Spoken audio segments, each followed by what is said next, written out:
Mara Ellison vanished in the Appalachian backcountry on September 23, 2005.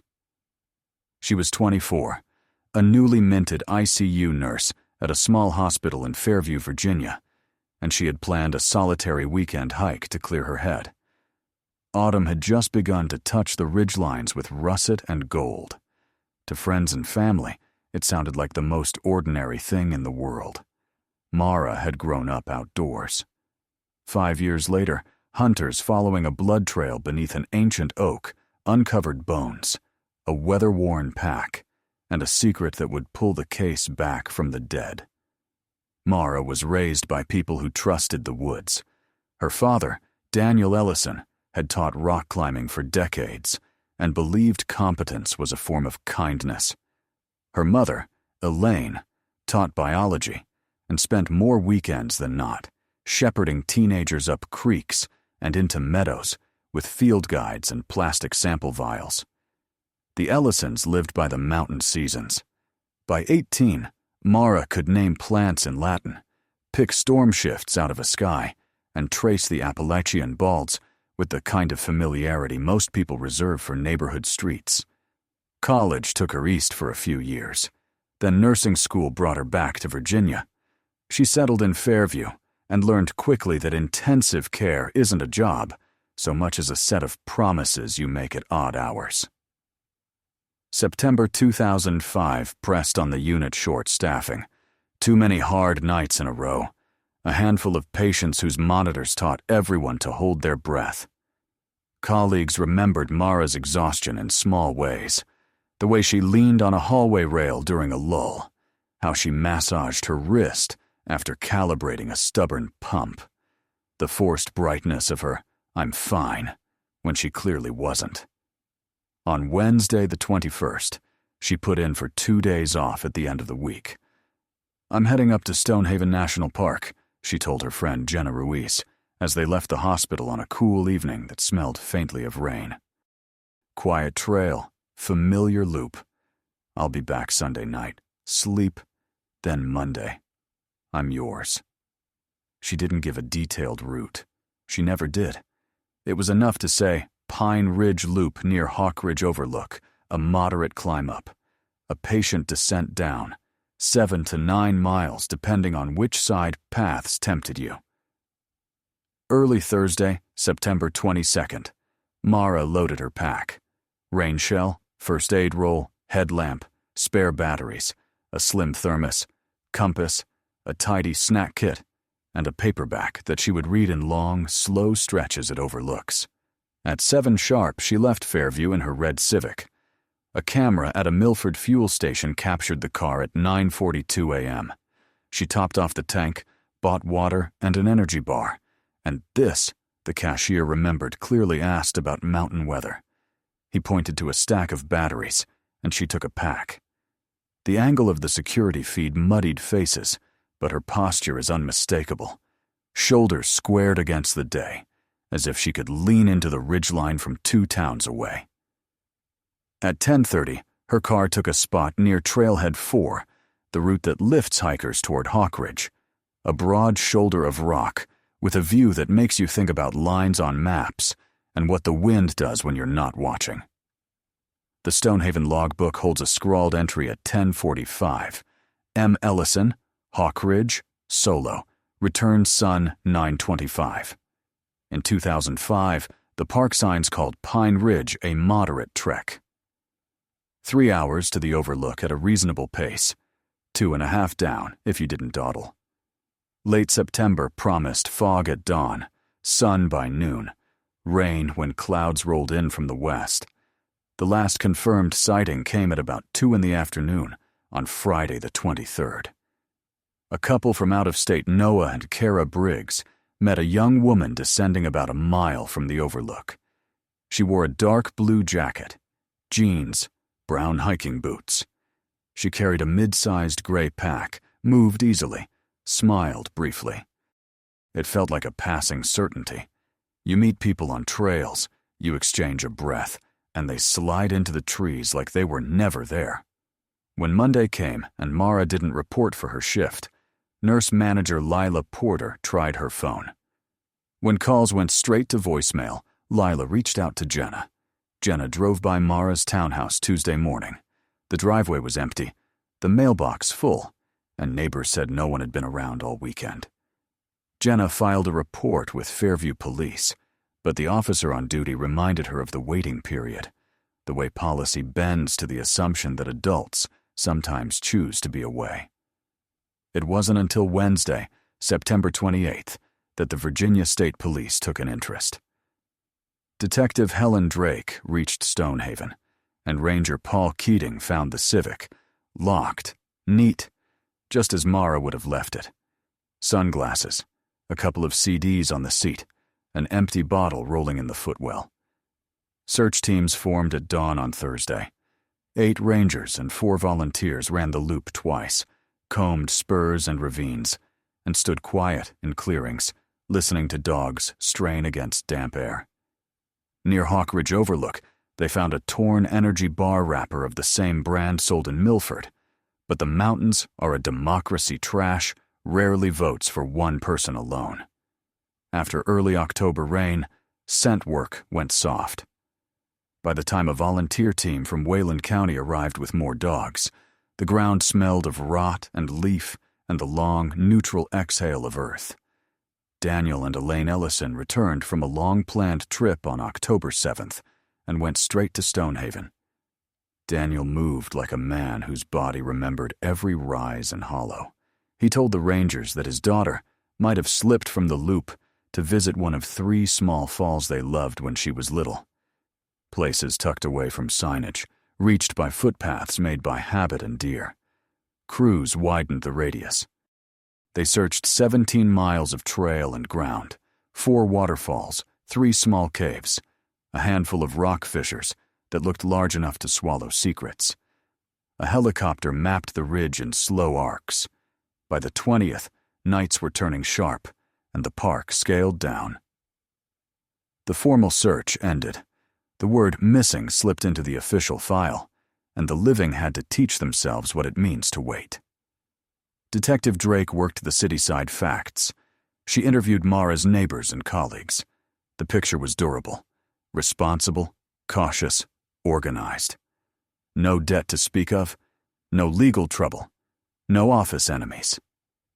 Drake pulled the phone records for the month before the hike and found mostly work calls and family check-ins. One number repeated. It belonged to a guide named Evan Brewer. Brewer, 27, worked for a local outfitter called Ridge and River in Larkspur, the nearest town clustered around tourist money.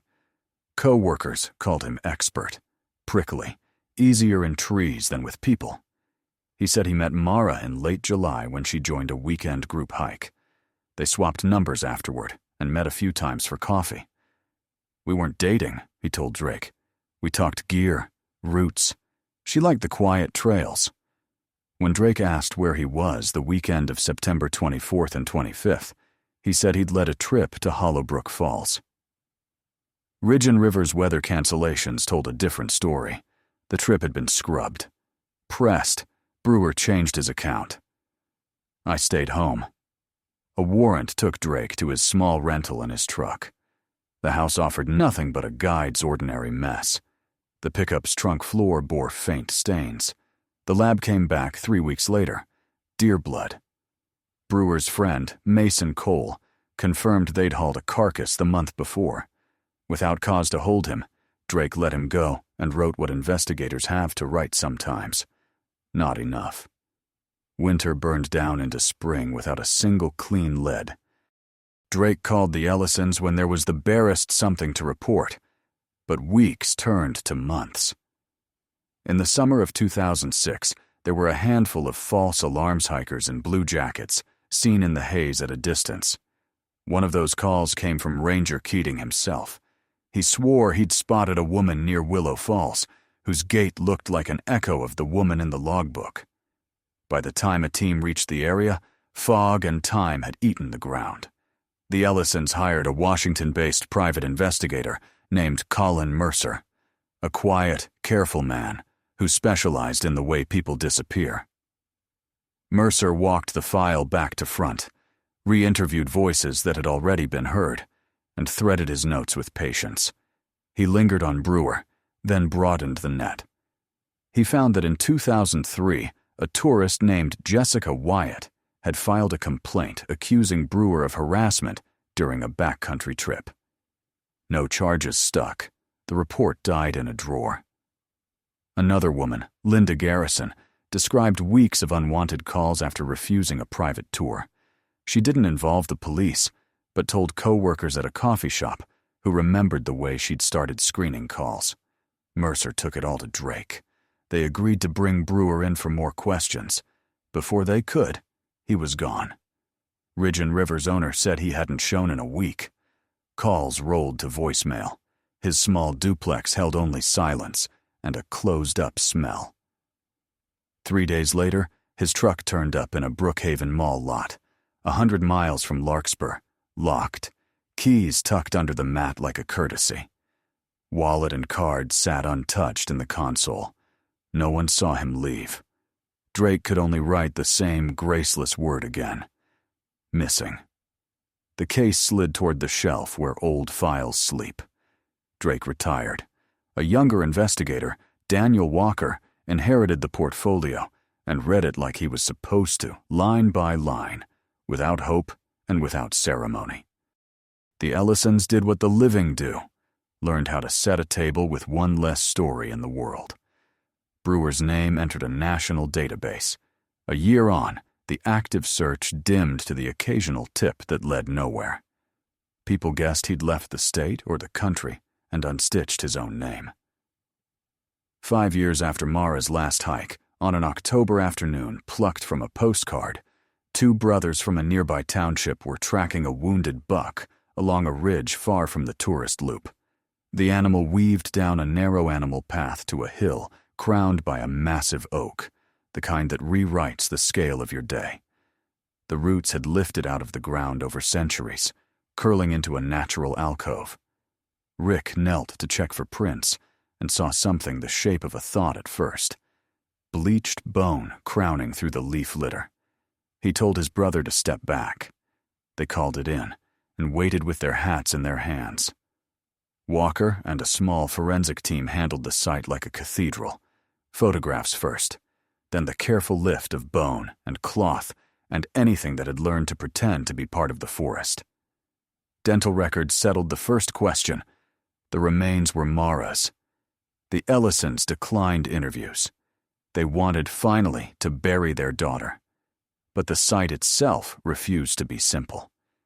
The arrangement of bones and the way the roots had been used told a different story than gravity alone. This was no accidental resting place. Someone had known the oak and its hollows and used it like a natural vault.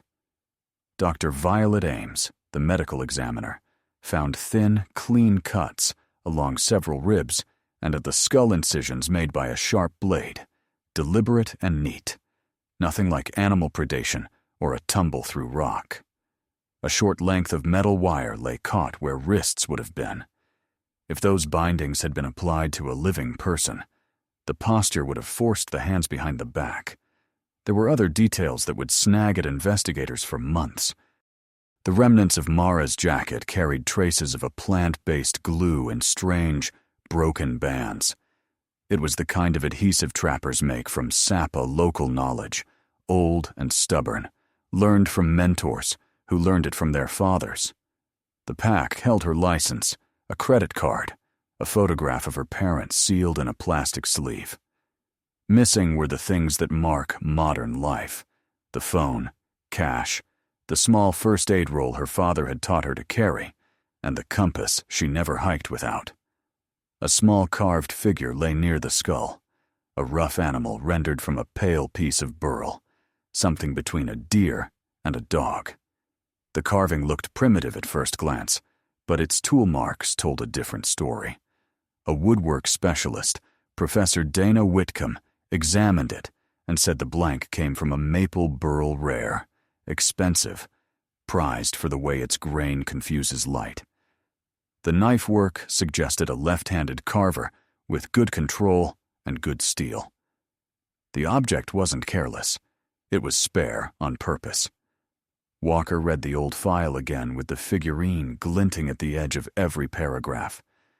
If Mara had been taken, bound, cut with method, and hidden in a place that required knowledge to reach, then maybe Brewer hadn't run at all. Maybe he had been the second person swallowed by the same hand. He pulled every name in a 100-mile radius that tied to woodworking, carving, or burl craft. 23 people landed on his list. Most were easy to account for. Shop owners with storefronts and receipts, hobbyists with Facebook albums, and weekend craft fair booths, retirees who made ducks and chess pieces for grandkids. 3 names resisted simple answers. One was a man called Warren Hale, 42 at the time of Mara's disappearance, a left-handed carver in Larkspur who specialized in tourist souvenirs and who knew Stonehaven like a map printed in his bones. Neighbors remembered a solitary man who parked his truck at odd hours, carried oddly shaped lumps of wood in from the forest, and disappeared for days during certain seasons. Around the time Brewer went missing, Hale's workshop had gone quiet. The rent went unpaid. A landlord eventually changed the padlock. Tools sat inside, as if their owner had stepped out for a sandwich and never returned. A judge signed a warrant, and Walker entered the shed with 2 techs. What they found unnerved them for its careful mundanity.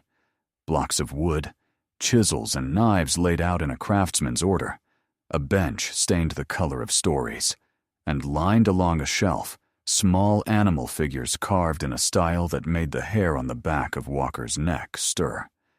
None matched the burl by species. Some were bears, some wolves, one a fox, with a tail so thin it looked ready to snap, but their tool marks rhymed with the piece found near Mara. On the bench, luminol bloomed and stuttered. A swab returned human blood, too degraded for a clean DNA profile. Near the leg of the table, techs found a few pale hairs. They couldn't prove ownership, but the color matched Mara's. On one wall, a regional map had been pinned and worked over until paper softened to cloth. Red crosses marked several points, including the oak knoll where Mara had been found. Initials and dates sat like footnotes. Next to the cross on the knoll was M.E., with a date that matched the weekend she vanished. Another cross marked a spot not far from the Brookhaven Mall lot where Brewer's truck had been abandoned, annotated EB2. Other marks clustered in places where, over the years, tourists had gone missing and never returned to tell anyone what the sky looked like when they realized they were lost. Walker took teams to each cross. He moved fast, afraid that delay itself might be the thing that kept a family from getting an answer before the first snow.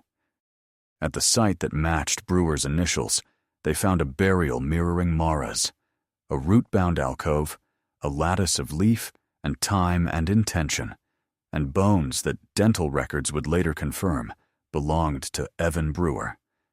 The same thin cuts on ribs and long bones, the same wire ghosting the wrists. A small carved bear lay near the skull, its snout rough, its stance almost jaunty. 2 other sites yielded remains, too. One set belonged to a middle-aged man who had no one to file a report on his absence. The lab couldn't make a name out of what little teeth were left. The other belonged to a woman who fit the dimensions of a tourist who'd gone missing 3 years earlier in a neighboring county. 4 people braided together by method, place, and the quiet precision of a knife. Dr. Ames wrote the thing that makes even seasoned investigators swallow hard. Cause of death in all 4 cases was slow exsanguination from multiple shallow incisions. The wire was ordinary snare wire, nothing exotic, sold in every hunting shop. The plant glue traced to local trees, and a recipe you learn by watching hands rather than reading words. None of it pointed to a particular shop or sale. All of it pointed to knowledge. Ranger Alan Whitmer, who had spent 15 years walking Stonehaven's underpaths, told Walker something that mattered in a way that doesn't fit most reports. "There's only one clean animal track to that oak," he said. "You don't see it unless you know what deer prefer when they're spooked and where the rock under the leaf breaks the frost just a bit earlier than elsewhere. You don't stumble into it. You decide on it." Whitmer gave Walker a short list of locals who would know the trick of that path. On it was a man named Silas McCrae, a retired lumberjack with a small house 10 miles from the knoll. The neighbors called him a loner, a man who preferred company that didn't talk back. McCrae opened his door for Walker and answered questions without much irritation. Yes, he knew the oak. He'd hunted near it many times. 5 years earlier, he'd seen signs of someone else in the area, broken branches where none should be, a compact fire scar, prints that didn't read like hunters. Why hadn't he reported it? He shrugged. "Plenty of folks cut through there. I don't keep up with the news." He consented to a polygraph. The bumps and dips said he told the truth. A DNA swab yielded nothing that matched the crime scenes. Walker didn't cross him off the human list entirely. Men are complicated, but he set him aside. Meanwhile, the search for Warren Hale became its own kind of ghost story. Every county that touched Stonehaven got the poster. Old friends and distant cousins were interviewed. None of it changed the central fact. Hale was gone in a way that felt practiced. Walker said the quiet thing out loud in a briefing. There was a non-zero chance that Hale was dead, and if he wasn't, he knew how to melt into a country that was mostly trees. Months passed, then more. The file grew heavier. The state, needing endings and the appearance of certainty, closed the case with Hale named as the killer. The families of the 4 recovered dead were able to bury their own. The Ellisons chose a small service. They said her name without breaking for the first time in years. No money had been taken. No sexual assault evident. Psychologists brought in to consult suggested something that satisfied no one. The killer found satisfaction in the process itself, control, precision, the ritual of blood and wood. The figurines, they argued, were memorials as much as signatures, the product of a mind that needed to create an object to fix a moment and place. There are always people who want clearer motives, hatred, greed, a story neat enough to close in a single paragraph. Stonehaven didn't offer that. It offered a trail that only knowledge could find, and an oak that understood patience. Locals avoid those sections of forest now. The old oaks are the kind of trees that make you look up and then away. Guides take clients to overlooks with guardrails and signs. New rangers tell fresh volunteers the story in pieces, like cautionary folklore for people who believe maps are contracts. In Larkspur, older hunters tell a tale to greenhorns over coffee. If you find yourself on a path you didn't mean to take, turn around before the trees decide you belong to them. For people who walk alone, Mara's story sits in the pack like a weight. The safest loops can hold private dangers. The beautiful thing you think you understand can insist suddenly on a cost. That's not a reason to stay home. It's a reason to write down your route and send the text you don't think you need to send, to carry the redundancies you imagine you'll never use, to remember that someone else's knowledge of a place can be sharper than yours. What remains are names, dates, a handful of objects, and a set of careful questions. Who taught the glue recipe to the man the state named? Who showed him the deer paths that brayed under the ridge? Why the figures and why those animals? If Warren Hale is dead, where is he? If he is not, what woods hold him now? It's possible that the truest thing about the case is the way it resists a clean ending. After all, the forest doesn't promise closure. It promises cycles. Mara Ellison's parents visit the cemetery sometimes, with a small bouquet from a grocery store that has changed hands 3 times since she was a teenager. Elaine still carries a field guide in the car out of habit. Daniel still glances up at the sky to name the mood of the weather. They don't go to Stonehaven. They don't need to. They can feel the grate of the trail in their knees from a parking lot 3 counties away. When people ask what they want to say about their daughter, they say what they can. She loved the sort of quiet you can hear. She was good at tying knots. She packed more water than you think a person needs, and she believed fiercely that most problems can be softened by a good, long walk. If you are hearing this, consider it a gentle warning wrapped in a eulogy. The mountains will always be beautiful. That is part of their power. But sometimes, beauty hides a door, and sometimes a door leads not to a room, but to a hollow beneath a root that looks exactly like a place to rest.